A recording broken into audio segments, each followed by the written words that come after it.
Hello बच्चों, चलिए प्रश्न देखते हैं। न्यूक्लिक अम्लों में नाइट्रोजनी बेसों के किस एक जोड़े को उसके आगे दी गई श्रेणी के साथ गलत मिलाया गया है?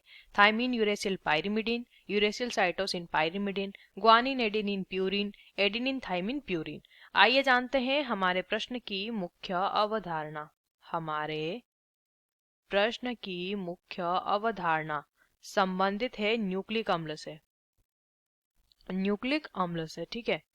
तो न्यूक्लिक अम्ल जो होते हैं, न्यूक्लिक अम्ल ये कौन कौन होते हैं? ये होते हैं डीएनए व आरएनए न्यूक्लिक अम्ल होते हैं, जो कि अलग अलग जीवों में, कुछ जीवों में डीएनए आनुवांशिक पदार्थ होता है और कुछ जीवों में आरएनए आनुवांशिक पदार्थ होता है। तो ये क्या जीवों के आनुवांशिक पदार्थ होते हैं।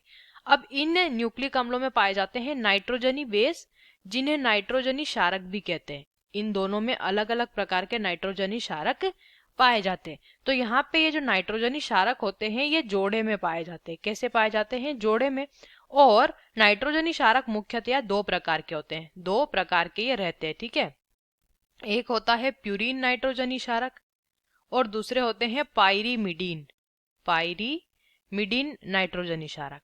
तो प्यूरिन क्षारक जो होते हैं उसके अंदर कौन आता है? एडिनिन और ग्वानिन।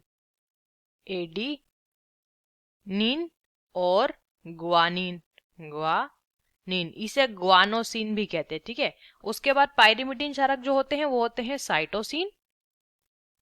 साइटोसिन, फिर दिया है या फिर होता है हमारा साइटोसिन के बाद थाइमिन और यूरेसिल। ठीक है। इस प्रकार के नाइट्रोजनी क्षारक होते हैं। इसे ठीक से हम लिख लेंगे, यूरेसिल। इस प्रकार के नाइट्रोजनी क्षारक रहते हैं। तो अब जो यहाँ पे जोड़ियां दी गई हैं यहाँ पे हमारे विकल्पों में, वो कौन सी गलत है? थाइमिन यूरेसिल पायरिमिडीन, देखिए थाइमिन यूरेसिल पायरिमिडीन होते हैं।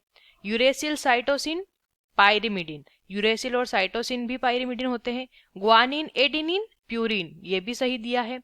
एडिनिन थाइमिन प्यूरिन, तो थाइमिन हमारा पायरिमिडीन होता है, प्यूरिन नहीं होता है। तो विकल्प डी जो है वो गलत दिया है और गलत ही हमें जो है ढूंढना था। तो हमारे प्रश्न का सही उत्तर है विकल्प डी। आशा करते हैं आपको इस प्रश्न का उत्तर समझ आया होगा। धन्यवाद।